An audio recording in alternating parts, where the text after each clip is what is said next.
Assalamualaikum warahmatullahi wabarakatuh. Kami dari kelompok 4 yang beranggotakan saya Ramiatun sebagai moderator dan teman-teman saya Farah Fauziah Dila Putri, Hikmatul Mahsusoh, Lisa Widya Astuti, Ulia Nur Nabila Aprilina, Erlina Dwi Arifan, Ayu Nanda Lestari, Miratun Nisa, dan Ahmad Zainal Faiz akan mempresentasikan hasil diskusi kelompok kami tentang dimensi keterampilan. Untuk pokok bahasan yang akan dibahas, yang pertama, pengertian dimensi, yang kedua, pengertian dimensi keterampilan, yang ketiga, macam-macam dimensi keterampilan, dan yang terakhir, contoh-contoh dimensi keterampilan. Untuk pokok bahasan yang pertama, akan dijelaskan oleh teman saya, Ulia Nur Nabila. Pengertian dimensi. Pengertian dimensi adalah sebuah parameter atau sebuah ukuran yang dibutuhkan untuk menggambar sifat-sifat dari suatu objek. Kemudian, pengertian dimensi keterampilan. Dimensi keterampilan sendiri itu kecakapan mengolah dan menerapkan informasi merupakan keterampilan yang sangat penting untuk mempersiapkan siswa menjadi warga negara yang mampu berpartisipasi secara cerdas dalam masyarakat demokratis. Di sini saya akan membaca tentang macam-macam dimensi keterampilan. Yang pertama itu terdapat keterampilan berpikir. Keterampilan berpikir adalah sejumlah keterampilan yang banyak berkontribusi terhadap pemecahan masalah dan partisipasi dalam kehidupan masyarakat secara efektif. Untuk mengembangkan keterampilan berpikir pada diri siswa, perlu ada penguasaan terhadap bagian-bagian yang lebih khusus dari keterampilan berpikir tersebut, melatihnya di kelas. Beberapa keterampilan berpikir yang perlu dikembangkan oleh guru di kelas untuk para siswa meliputi: yang pertama, mengkaji dan menilai data dan secara kritis. Yang kedua, merencanakan. Yang ketiga, merumuskan faktor sebab dan akibat. Yang keempat, memprediksi hasil dari suatu kegiatan atau peristiwa. Yang kelima, menyarankan apa yang akan ditimbulkan dari suatu peristiwa atau perbuatan. Yang keenam, curah pendapat atau brainstorming. Yang ketujuh, berspekulasi tentang masa depan. Yang kedelapan, menyarankan berbagai solusi alternatif.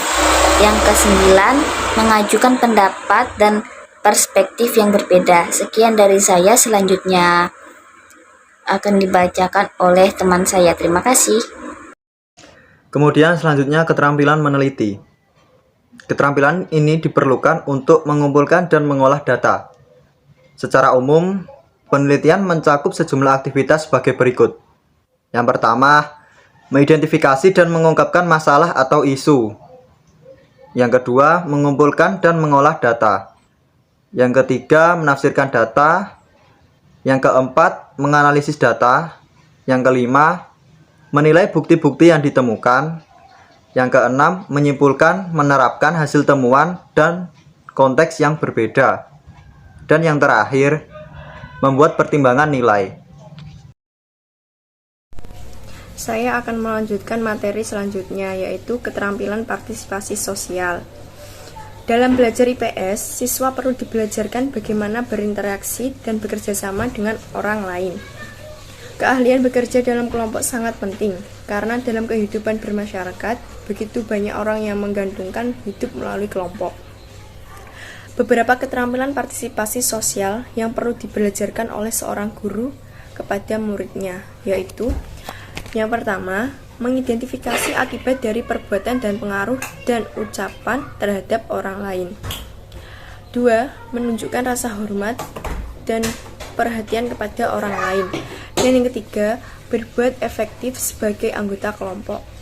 Yang keempat, mengambil beberapa peran kelompok. Dan yang kelima, menerima kritik dan saran. Dan yang keenam, menyesuaikan kemampuan dengan tugas yang harus diselesaikan.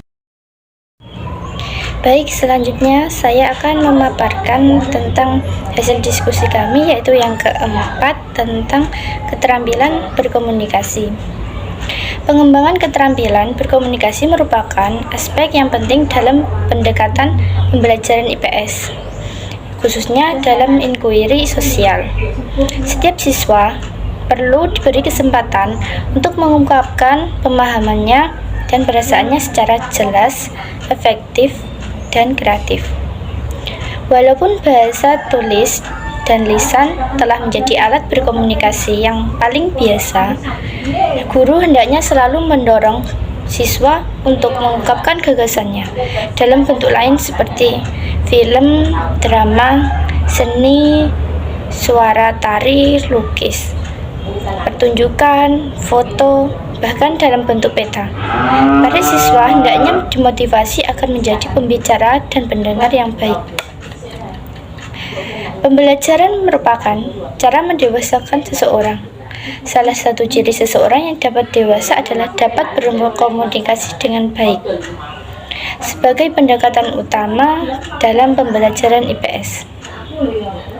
Terima kasih, saya kembalikan ke moderator. Contoh dimensi keterampilan. 1. Berdoa bersama dipimpin oleh salah satu siswa. 2. Guru bertanya dan menyapa siswa. 3. Guru menyiapkan dan mengawali pembelajaran. 4. Guru memberikan pertanyaan tentang apa yang berkaitan dengan materi untuk memancing pengetahuan siswa. Dan 5. Guru bertanya tentang pengalaman siswa yang berkaitan dengan materi. Yang keenam yaitu mempraktikkan permainan yang berkaitan dengan materi. Yang ketujuh yaitu guru memberikan kesempatan berbicara kepada setiap siswa. Yang kedelapan, guru memancing rasa ingin tahu siswa. Yang kesembilan, guru mengawasi dan berkeliling untuk memberikan motivasi kepada siswa. Yang 10 dan terakhir yaitu siswa diberi kesempatan memilih anggota kelompok atau mengatur pembentukan kelompok. Berdasarkan materi yang telah dipaparkan, dapat ditarik kesimpulan bahwa setiap peserta didik perlu diberi kesempatan dalam mengungkapkan idenya dalam bentuk lain, seperti film, drama, seni, pertunjukan, foto, bahkan dalam bentuk peta. Para peserta didik nantinya harus dimotivasi agar bisa menjadi pendengar sekaligus pembicara yang baik. Setiap keterampilan dalam pembelajaran IPS ini sangat diperlukan dan nantinya akan memberikan kontribusi dalam proses inquiry sebagaimana pendekatan utama dalam pembelajaran IPS. Sekian presentasi dari kelompok kami. Apabila ada kurang dan kelebihan kata, kami mohon maaf. Kami akhiri. Wassalamualaikum warahmatullahi wabarakatuh.